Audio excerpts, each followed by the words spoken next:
The only way that I could explain my resurrection is in terms of organized religion. It's really interesting to see what the second coming of some type of higher power would be, and how many people's opinions of what that second coming would be like, and by whom. So to me, I wanted to write a song about resurrecting your faith and belief in the human culture.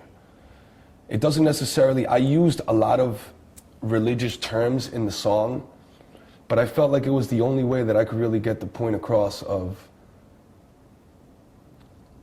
I will strike back through my resurrection. And it's not necessarily saying I'm going to die and come back to life.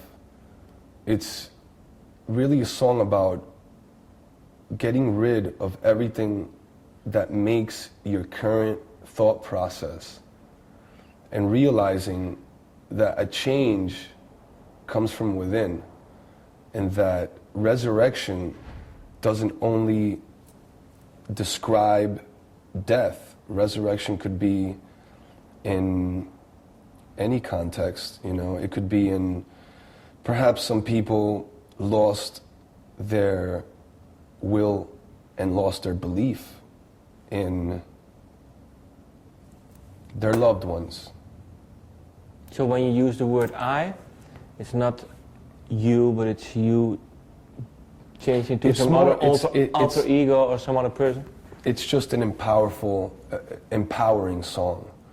You know, I wanted people to read it and really put themselves into it. You know, I wanted to get through to people by having them try to say,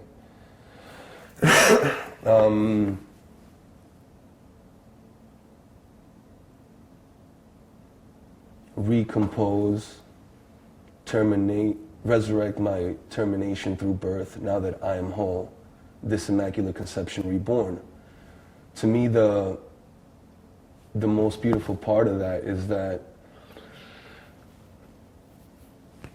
positive feelings and a positive outlook on life, or the motivation to make a change, is something that within the mind is unexplained, you know? Sometimes it takes a certain situation, the death of a loved one, you know, going to jail, whatever, overdose, you know? And it takes certain things to make people realize that something has to change, something has to give.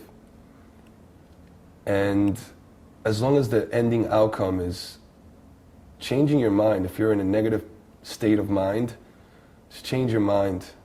Realize that you're really just destroying yourself, and you need to become whole. You need to become one with yourself, and really just resurrect your body and your mind and your soul to a place where you can say, I think clearly, I am aware of things, and I am in tune with what makes me a human being. And a lot of people, with all the technology going around in the world, and everybody's, you know, playing video games and on a computer, you start losing the sense of being a human being, you know? You start losing the sense of what makes you a person. What makes you a person is your heart, your mind, and your soul. And your heart, your mind, and soul definitely aren't going to lay in on Nickelodeon and cartoons. You know what I'm saying? It's going to lay within you. And in order to resurrect the human body, or the essence that makes you human, your heart, your mind, and your soul, you have to be at a certain point where you can kind of make a change and say, okay, now I have become whole. Okay. Well, thank you. Thank you.